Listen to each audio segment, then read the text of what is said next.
Bon début de semaine à tous, madame, messieurs. Merci d'être nombreux à regarder la revue de Grande Une avec notamment des invités sur ce plateau. Les invités qui vont commenter et analyser les sujets traités par la presse. Mais avant de leur donner la parole, nous allons faire un tour dans les kiosques avec la nouvelle expression qui parle de répression ce matin et nous apprend que la foudre du Conseil national de la communication s'abat sur la presse. La chaîne Afrique Média interdit pour un mois n'envisage pas de fermer dans ses portes. Le Conseil national de la communication suspend aussi d'autres journalistes à vie le retour aux années sombres de la presse, c'est-à-dire en page 2 de la nouvelle expression ce matin, qui s'intéresse aussi à Elekam, Fonkamazu, Sani Tanimou en guerre donc, la bataille de leadership entre le président du conseil électoral et le directeur général des élections s'est donc transporté au nord-ouest, à lire en page 3 également du journal. Et puis le journal parle de la promotion internationale. Célestin Monga, directeur de l'ONUDI, le célèbre banquier camerounais, conduit donc une mission de 7 institutions au Cameroun. Une grande première à lire en page 5 de ce journal. Le Messager est également disponible ce matin. Il s'intéresse au même sujet, notamment à la crise à Elekam Kamazu, qui tacle encore Sani Tanimou.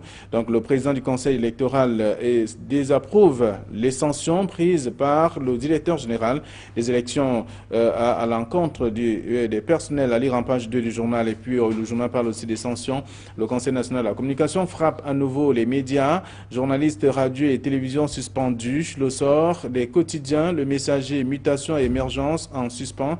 Donc c'est à lire en page 3 de ce même journal. Kalara est également disponible. Le journal Kalara s'intéresse au ras-le-bol, parle du ras-le-bol avec l'affaire d'Ayas Mounoumé. Les avocats dénoncent un procès à tête chercheuse, juridiction aux ordres, infraction fourre-tout, etc. Le ton monte de plus en plus au sujet du tribunal criminel spécial à lire en page 4 du journal Kalara ce matin. Kalara qui s'intéresse à une enquête, réunion publique, quand les chefs d'État font la loi, comment les sous-préfets violent la réglementation en vigueur, retour sur quelques cas à lire en page 6 et 7, c'est carrément de ce que propose le journal. Et puis l'anecdote est également disponible aussi ce matin. L'anecdote parle d'une enquête avec la filouterie à Dumgaroua, délestée de 300 millions de francs CFA, c'est à lire en page 3 du journal. Le journal qui s'intéresse également au trafic d'influence, une arrestation arbitraire au commissariat du 7e arrondissement de la ville de Yaoundé. C'est à lire aussi dans le journal ce matin. L'œil du Sahel est aussi disponible et s'intéresse à une autre affaire, la diplomatie notamment, avec le coup de frein entre Biya et Bouhari, les dessous d'un malaise à lire dans le journal, en page 3 du journal. Le journal s'intéresse sur le plan d'urgence triennal. 15 grands projets retenus dans le septentrion, 6 composantes concernées, à lire en page 8 de ce journal L'œil du Sahel. La météo est également disponible, s'intéresse au crash d'avion de 1995. Foumanakam, rattrapé par des milliards détournés de la Camer. Donc le journal parle du conseiller juridique du chef de l'État qui a fait donc virer un important montant dans un compte n'appartenant pas au vrai destinataire, c'est-à-dire en page 4 du journal, qui s'intéresse aussi à la succession de Biya. Les diplomates font la promotion d'Amadou Ali. Ces lobbies ont réussi à convaincre plusieurs puissances étrangères qu'il est donc le mieux placé pour remplacer Paul Biya. Donc le journal s'intéresse aussi à cette actualité qui est à lire en page 4. Et puis exclusif gouvernement, pas de remaniement en vue. Le chef de l'État est vraisemblablement occupé par autre chose, c'est-à-dire en page 2 de ce journal La Météo. Et puis également le jeune enquêteur est disponible et qui s'intéresse au sérail. Les ministres plus indisciplinés du gouvernement sont à lire, c'est un article à lire en page 3 du journal. Et puis le RDPC, le renouvellement des organes de base est donc imminent, à lire aussi dans un article en page 2 qui parle aussi des mœurs, un réseau de proxénétisme découvert au Cameroun. Le chef de file, Marie-Christine Moulou, est donc employé en page 7 de ce journal, le jeune enquêteur, qui s'intéresse également à l'énergie électrique, délestage sauvage des néos, le président du Sénat indexé, à lire également dans ce même journal. Voilà ce que la presse nous propose également ce matin. Bien des sujets sont à lire si vous faites un tour dans les kiosques. Et pour commenter, un invité, Sangleton, de toute façon, bonjour. Oui, Bonjour Kazimi Désiré Tagné. Bonjour à tous nos téléspectateurs et c'est toujours avec beaucoup de fierté que nous venons commenter, décrypter l'actualité pour nos nombreux téléspectateurs à qui j'adresse mon bonjour fraternel. Voilà. Alors, ce matin, vous êtes journaliste d'investigation et directeur de publication de Le Jeune Enquêteur. Merci d'être là ce matin. Nous parlons de plusieurs sujets qui sont donc inscrits dans la presse, notamment la répression avec la foudre du Conseil national de la communication qui s'abat à nouveau sur la presse. La chaîne d'Afrique Média interdit donc pour un mois, n'envisage pas de fermer ses portes. Le Conseil national de la communication suspend aussi d'autres journalistes à vie. Le retour aux années sombres de la presse, pensez-vous? Oui, je crois que le journal a entièrement raison puisque vous n'avez pas lu toutes les sanctions. Il s'agit exactement de 2 chaînes de télévision, une radio et 4 organes de presse qui ont été sanctionnés par le Conseil national de la communication. Et parmi les sanctions, il y a les sanctions définitives, c'est-à-dire des directeurs de publication qui sont suspendus à vie de la profession de journalisme. Vous voyez donc le journal a raison de dire que c'est le retour aux années sombres. Mais ce qui pose problème justement, c'est la valeur ou bien la valeur de ces sanctions-là, puisque le CNC a été créé pour réguler la profession de journaliste au Cameroun. Mais de plus en plus, le CNC est en train de passer outre sa fonction de régulateur pour emboîter le pas avec la fonction de répression. Et là, là où le CNC pêche justement, c'est que le CNC voudrait se faire remplacer ou bien voudrait remplacer les juridictions répressives, c'est-à-dire la justice qui est supposée être là pour sanctionner les écarts. Maintenant, parmi les problèmes que nous avons essayé de recenser, déjà, les sanctions, il s'agit d'une session qui se serait tenue depuis entre mars et avril. Pourquoi c'est le 4 juin que ces sanctions sont publiées? Et pourquoi jusqu'à présent, les principaux concernés ne sont pas notifiés de leurs sanctions? Donc, c'est justement c'est à juste titre que un organe de presse, une télévision respectée comme Afrique Média, a décidé de ne pas respecter ces sanctions. Et vous vous rappelez qu'il y a quelques jours, lors de la journée internationale de la liberté de presse, s'est posé justement le problème du CNC. Est-ce que le CNC a encore une valeur au Cameroun? Est-ce que le CNC ne fait pas des sanctions à tête chercheuse? Déjà, la composition même des membres du CNC pose problème. Des journalistes qui ont moins de 15 ans de métier. Moi, je crois que je suis à 22 ans de métier. J'ai des aînés qui ont 40 ans de métier, qui pouvaient faire partie de cette corporation et que lorsqu'ils prennent des décisions, c'est en toute honnêteté et sans parti pris, sans aucune incidence de tuer ou bien de concurrence. Donc, nous disons qu'en plus, pour le cas spécifique d'Afrique Média, Afrique Média n'est pas une société de droit camerounais. Afrique Média est une société de droit équato-guinéen. Alors, maintenant que le CNC se croit le droit de le sanctionner, pourquoi est-ce que le CNC n'a pas tenté de sanctionner Jeune Afrique qui a fait des articles au vitriol il y a quelques jours? Pourquoi est-ce à dire que le CNC ne sanctionne que les plus faibles? De là à penser que nous aussi, ici, Equinox ou alors la revue des grandes unes pourra recevoir dans les jours à venir une sanction tout simplement parce que nous avons fait ce commentaire. Il y a un pas que je suppose que le CNC ne devra pas franchir. Alors, donc également dans la presse concernant les médias, on parle du photomontage de Paul Biya. Jérôme a mis donc en attente. Le Conseil national de la communication n'a pas rendu de décision sur la plainte du ministre de la communication, prétestant qu'il n'a pas qualité de porter plainte à un quelconque média. Non, le CNC a tout simplement renvoyé ce dossier à plus tard.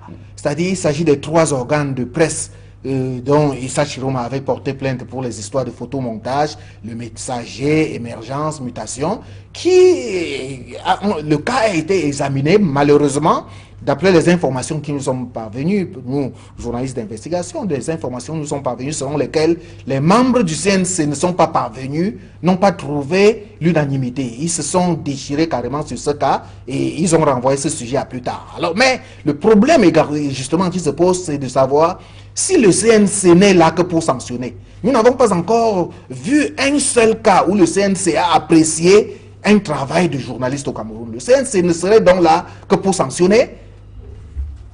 C'est la question de toute façon. Alors, c'est-à-dire dans la presse, la nouvelle expression qui parle de répression, la foudre du Conseil national s'abat sur la presse. Ça, c'est ce que nous apprend la nouvelle expression. Le Messager s'intéresse à ce sujet. Sanction.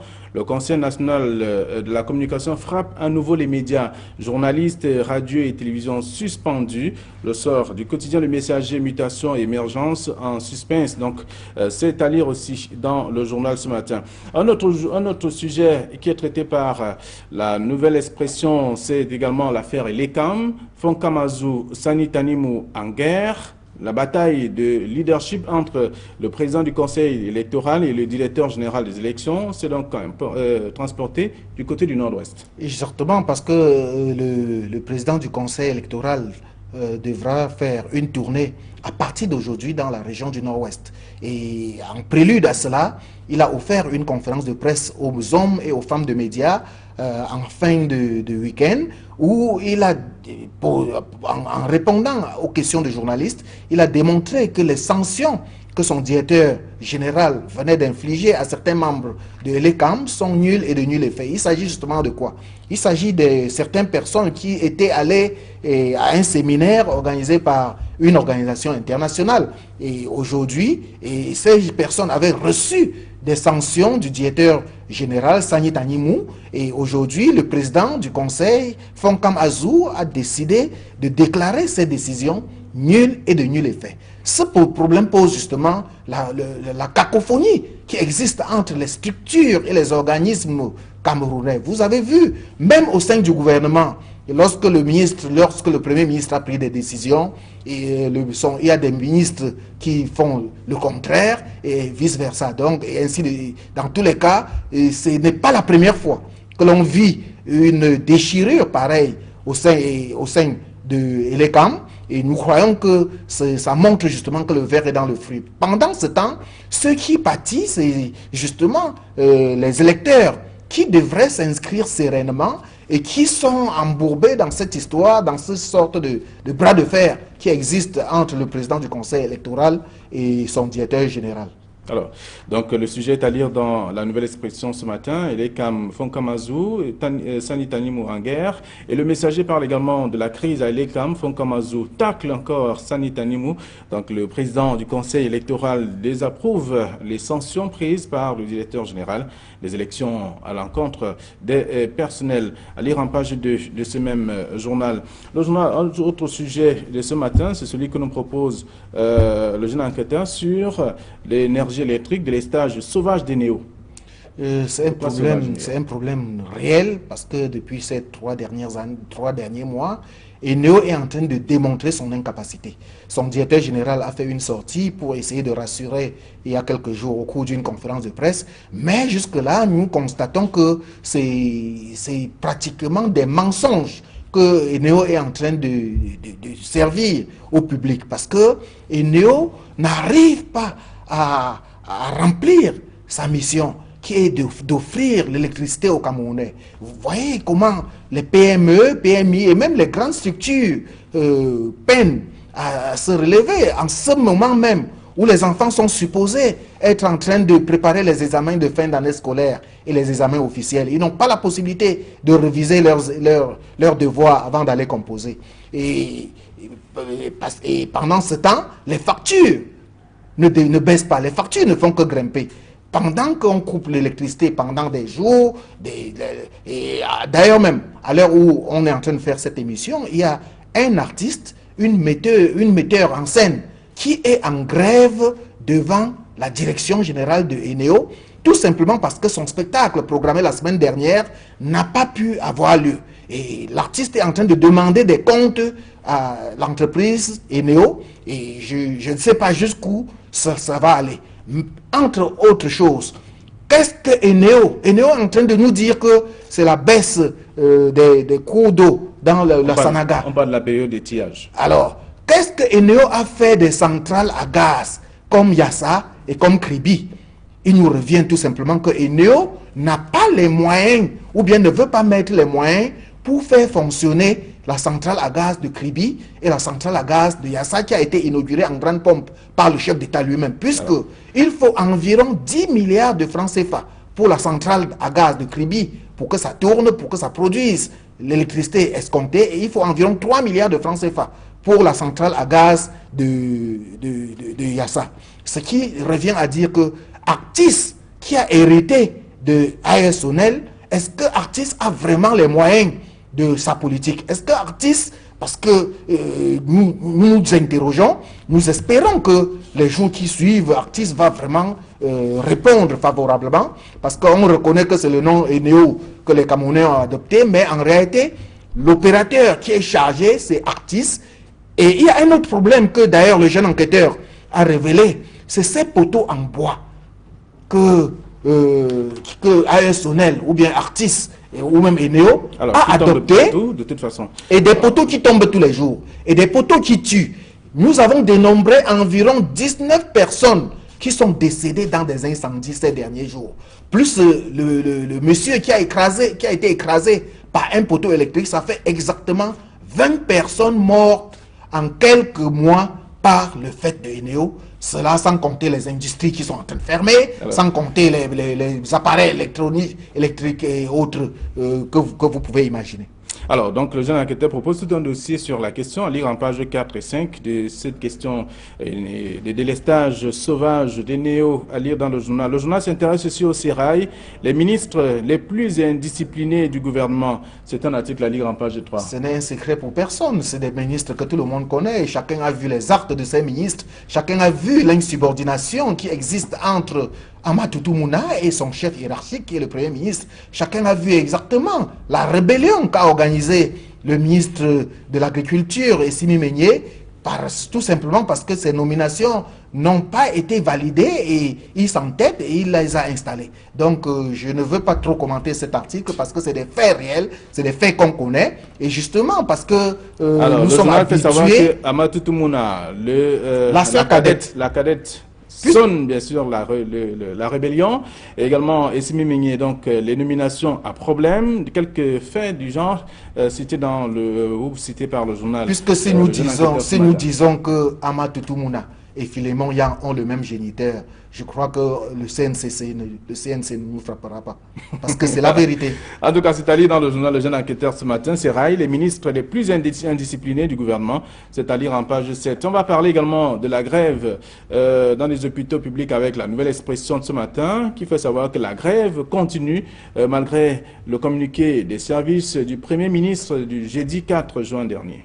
La grève devrait comment continuer justement parce que on a donné des assurances au personnel soignant et rien n'a été fait de l'autre côté, des assurances qui n'ont pas été suivies par les faits. Et c'est un personnel qui a entièrement raison de gréver parce que vous ne pouvez pas admettre que vous soyez dans une même institution. Pendant que vous avez le même grade, vous effectuez les mêmes fonctions, il y a un qui touche 3 fois le salaire de l'autre. C'est inadmissible et c'est des choses qui ne devraient pas exister dans un pays normal. Ça prouve également que rien n'est harmonisé, rien n'est organisé, c'est du n'importe quoi et on ne sait pas, ce n'est pas seulement le secteur de la santé. Et ailleurs, on a souvent vu ça, même dans le privé. Même dans le privé, ce n'est pas seulement la fonction publique. Même dans le privé, il est arrivé que vous soyez deux cadres aux mêmes fonctions, avec les mêmes diplômes, mais les salaires ne sont pas les mêmes. Or, lorsque vous payez 50 000 francs ou 45 000 francs, comme on nous l'a dit, à un cadre de la santé, qu'est-ce qu'il peut bien faire avec ces 45 000 francs au jour d'aujourd'hui au Cameroun? Et la grève devrait continuer jusqu'à ce que ces cadres-là trouvent un début de solution de manière concrète et palpable à leur problème. Alors, le personnel médico-sanitaire maintient la grève, c'est ce qu'on peut lire dans la nouvelle expression, parlant des hôpitaux publics qui connaissent des difficultés depuis quelques jours, malgré le communiqué de service du Premier ministre du jeudi 4 juin 2015. Le mot d'ordre de grève n'est pas levé, selon ce que certains médias ont d'ailleurs révélé. Alors, c'est à lire dans la presse, la Nouvelle Expression de ce matin, en page 4, donc, c'est le sujet. Et puis, on va peut-être sortir avec le cas, la CAN 2017. Finke livre son premier match test pour ce qui est de la seconde phase. Finke qui a livré son premier match test contre une modeste équipe de Burkina Faso qui a suffisamment malmené les Lions Indomptables. Figurez-vous que chaque fois les Lions Indomptables ont été menés avant de revenir au score. Heureusement que l'enfant prodige du Cameroun, que Volker Finke n'a pas voulu aligner au mondial dernier, a sauvé les meubles avec un doublé que Jay Clinton a inscrit en dernière minute pour permettre de rattraper le score. Donc finalement, et demain justement, les Lions Indomptables livreront leur deuxième match test contre un autre pays, cette fois-là contre la RDC. Mais j'aurais bien voulu qu'on parle plutôt de ce qui est plus important, même si les journaux n'en ont pas parlé, à propos des Lions Indomptables. Il s'agit de l'équipe féminine qui livre aujourd'hui son baptême de feu en Coupe du Monde contre une équipe de l'Équateur. Nous espérons qu'ils ne vont pas recevoir la douche froide comme nos amis de la Côte d'Ivoire qui ont reçu un score de 10-0. Donc, souhaitons tout simplement bonne chance aux Lions Indomptables en attendant de voir qu'est-ce qu'elles vont faire dans ce parcours. Alors, on parle de la CAN donc dans la Nouvelle Expression. CAN 2017, Finke livre son premier match test. Le sélectionneur du Cameroun a battu son homologue du Burkina Faso. Le score, vous le connaissez, donc 3 buts contre 2. Alors, c'est à lire en page 10 de ce journal. Alors, il y a encore une minute. On va profiter de cette minute-là pour parler de l'œil du Sahel qui parle de diplomatie, coup de froid entre Biya et Boari. Je ne sais pas où est-ce que l'œil du Sahel est allé sortir le coup de froid entre Biya et Boari, tout simplement parce que le président de la République du Cameroun n'est pas allé à l'investiture de son homologue nigérian. Mais le Cameroun, il s'agit d'une affaire de diplomatie. Le Cameroun a envoyé une haute personnalité. Et d'ailleurs, les informations qui nous sont parvenues, que vous avez d'ailleurs relayées à cette émission la semaine dernière, ont indiqué que Mohamedou Boari serait en train de préparer une entrée ou bien une visite au Cameroun. Donc on ne peut pas parler manifestement d'un coup de froid entre Biya et Boari, ça n'existerait pas. Figurez-vous, le Nigeria c'est notre voisin et nous partageons beaucoup de choses avec le Nigeria. Et à l'heure où le BH, excusez-moi un peu, le Boko Haram, c'est comme ça que nous avons adopté de l'appeler dans notre rédaction, le BH, c'est-à-dire Boko Haram, à l'heure où le BH est en train de sévir, je ne pense pas que ce serait à ce moment-là que alors, les étudiants penseraient que vous voulez parler des beignets haricots. Justement, c'est pour ça que j'ai fait le distinguo pour dire que le BH, il ne s'agit pas du beignet haricot, il s'agit bien du Boko Haram. Voilà. C'est à lire dans le journal La Presse maintenant, l'œil du Sahel qui parle de Boari et Biya, on parle de coup de froid entre les deux. De toute façon, le style direct du président nigérian ne cadre pas avec celui réservé de son homologue camerounais, Paul Biya. Donc, il y a incompatibilité, de toute façon. Incompatibilité ne veut pas dire qu'il y a un coup de froid, parce que le coup de froid voudrait dire que les deux se regardent en chien de faïence, et je ne pense pas que cela est le cas. Alors, le journal parle également du plan d'urgence triennal, 15 grands projets retenus dans la partie septentrionale. On parle de 6 composantes concernées. Oui, vous voyez bien que l'œil du Sahel, comme son nom l'indique, comme c'est un journal du plan d'urgence qui n'est pas du Nord, chaque fois l'œil du Sahel essaie de fouiner et de chercher à savoir quelles sont les choses, les projets qui sont programmés pour la région du Grand Nord qu'il est supposé représenter. Donc, cette fois-ci, l'œil du Sahel a sorti les grands projets qui sont destinés à l'extrême nord et c'est toujours bien. Le jeune enquêteur, j'allais parler de l'anecdote, voilà, qui parle de filouterie. Adoum Garoua délesté de 300 millions de francs CFA. Adoum Garoua a voulu acheter un terrain du côté de Bastos et le terrain appartenait à un certain Anaba. Le deal a été conclu. Le ministre des Sports a versé effectivement les 300 millions de francs CFA et au moment de venir concrétiser la chose devant le notaire, il s'est rendu compte que il a été floué et les 300 millions sont portés disparus tout simplement parce qu'il ne s'est pas entouré de toutes les garanties. Et justement, voilà un ministre comme bien d'autres qui préfère faire une transaction de cette manière par des espèces, tout simplement parce qu'il ne voulait pas laisser des traces. Et on dit bien que a été pris qui voulait prendre. Donc, alors, le journal au-delà de justifier la destination des 300 millions, il devra apprendre à ses dépens qu'on ne gère pas 300 millions par des espèces. Voilà. Le journal précise aussi que ce serait en tout cas les restes de la Coupe du Monde, Brésil 2014, avec cette enquête qui est également menée sur la question comment est-ce que l'argent du contribuable a été géré en tant que chef de mission de l'équipe qui allait prendre part à la Coupe du Monde. C'est justement l'argent du contribuable qui a été dilapidé et qui est délesté de cette manière-là. C'est une forme de fémania et je crois qu'il faudrait qu'il rende gorge. C'est pas la première fois qu'on accuse ce ministre. Il a déjà aligné au temps d'impair donc les frasques des Lions indomptables à la CAN, en Coupe du Monde et tout ce que cela a comporté, et les frères et sœurs qui ont été embarqués dans des délégations aux frais du contribuable. Et voilà, aujourd'hui, c'est plutôt 300 millions de francs CFA qu'il est allé jeter comme ça en bourse. Et voilà, peut-être tout sorti cette fois. On parle du prochain numéro. Le journal se propose de tout dire sur les 10 milliards croqués par Joseph Obona à la Fédération camerounaise de football. C'est un autre sujet qui va faire des gorges chaudes, mais j'aurais bien souhaité qu'on sorte par cette affaire de proxénétisme qui sévit au Cameroun, puisque vous savez, vous voyez des filles qui roulent carrosse en ville, des filles qui roulent dans des grosses cylindrées, et aujourd'hui, le jeune enquêteur a décidé de mettre le doigt sur la boîte à Pandore. Merci, monsieur, d'être venu commenter ces quelques sujets parus dans la presse. Le reste, c'est à lire si vous faites un tour dans les kiosques ce matin. Merci à vous et bonne journée.